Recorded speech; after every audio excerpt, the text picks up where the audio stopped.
So pictured now we have Brandan. How would you like me to refer to you during this introduction?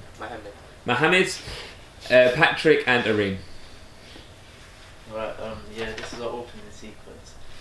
The concept is basically just a group of boys living in an urban area and they're just chilling on a normal day. And then excitingly they encounter like supernatural rivals as a result of one of the main characters trying to like move to a girl which is affiliated with those supernatural characters. And then that leads to an enigmatic chase between the two groups of characters, and like it will involve people like possessed characters, supernatural activity, and basically we're just trying to use hybridization to like make sure that the audience stays engaged. So our opening starts off with a main group of boys. This is where we're first introduced to the main characters. The main boy in the gang, he then sees a girl that he's interested in and approaches her, but he doesn't realise that she's dangerous and lures them into meeting other boys who happen to be supernatural characters, so they're possessed. And another boy within the same gang is also possessed, so he was a traitor to the original gang. So basically the key characters that we have are boy 1, which is loud, cocky, he's a player and he's a leader. And then we have boy 2, who's aggressive, he says dumb things but he's loyal.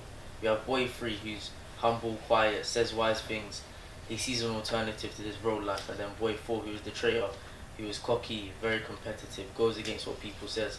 So basically his personality is like quite similar to that of boy 1, which makes them like clash. And then we have a video to like show like potential castings that we can have.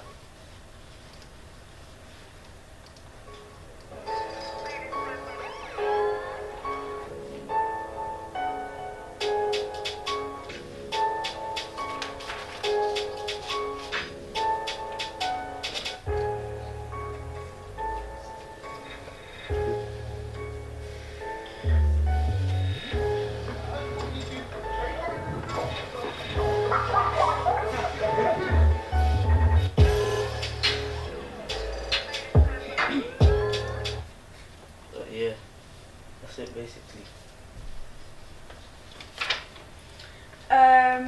So the actors will be dressed in stereotypical gangster clothing, so hoodies, puffer jackets, caps and tracksuits. We will be using low-key lighting to portray a more dangerous time and area. We will use makeup for the supernatural theme towards the end.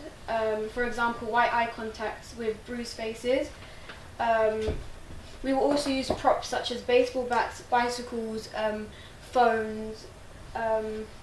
This displays the stereotypes of the young boys and shows their lifestyle. Our narrative will be set on the streets of London, mainly in the rundown areas to conform to the stereotypes of gangs. And also because they're riddled with dark and dull colours, which conforms to our genre of the supernatural and horror.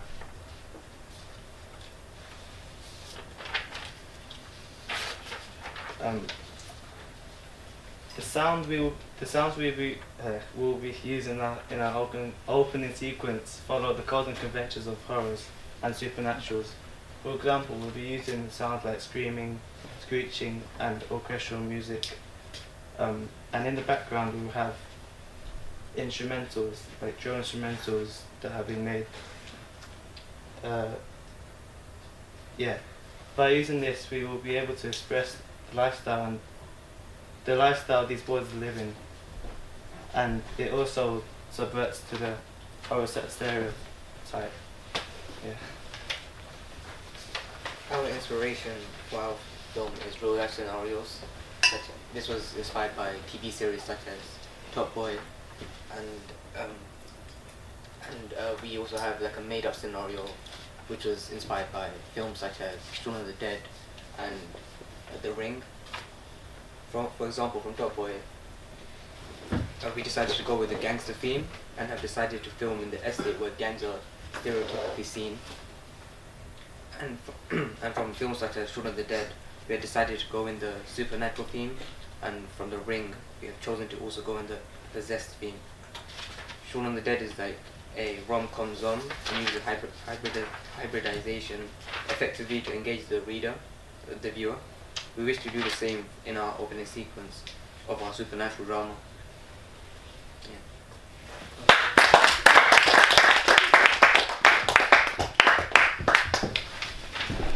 That's weird. Clapping made it go out of focus. Alright, any questions from the floor? Yeah, CJ? Wait, what was the genre, sir? Supernatural drama, so like it has like so the drama's like the story behind it, like set up chick like a honey trapping, etc. I put some of that in my mood board. It's just like how a girl lures them in, and then after, as a result of that, they get set up. But normally you think, like they get stabbed or something like that. But the supernatural aspect is like they're actually possessed, and then they end up chasing them. Yeah, I'm a tiny bit confused by that. Just because I think I misinterpreted when he said supernatural. I thought straight away like I don't know why I thought this, but I was thinking like some kind of like superhero type that they had powers. But that's not. You mean? We mean like? Are they zombies? Nah, well, not really, but they're possessed kind of. Possessed by what? I don't really like. We haven't really put anything on it, like, but it's just like. So essentially, the boys are a normal group of boys, and they get lured onto a girl, and then that girl, like, happens to lure them onto like some possessed characters. So normally when they so the possessed guys are all just like hanging out casually, like chatting up girls. So no, the normal boys are hanging out, and then they talk to like a random girl on the street, say, "Oh, let's meet up." etc. And is she possessed? And yeah, like and she chills with those. She's possessed, but she's got enough about her to say, "Oh, I know what I'm gonna do here." Yeah, that's like the whole point. Like, she's trying to lure people in and like make them come to this side. So when that happens, she takes them to that other side of like the dark boys and etc. And then when they meet each other, normally you'd think they're gonna fight or like somebody would get stabbed or something like that. But then they look up and that's when you see the white eye contacts. I think in terms of like horror like lineage and history, I think what you're talking about, it sounds more like vampires than it does zombies, in the sense that vampires are obviously have enough about them and are often trying to find prey and use people as bait, etc. for prey.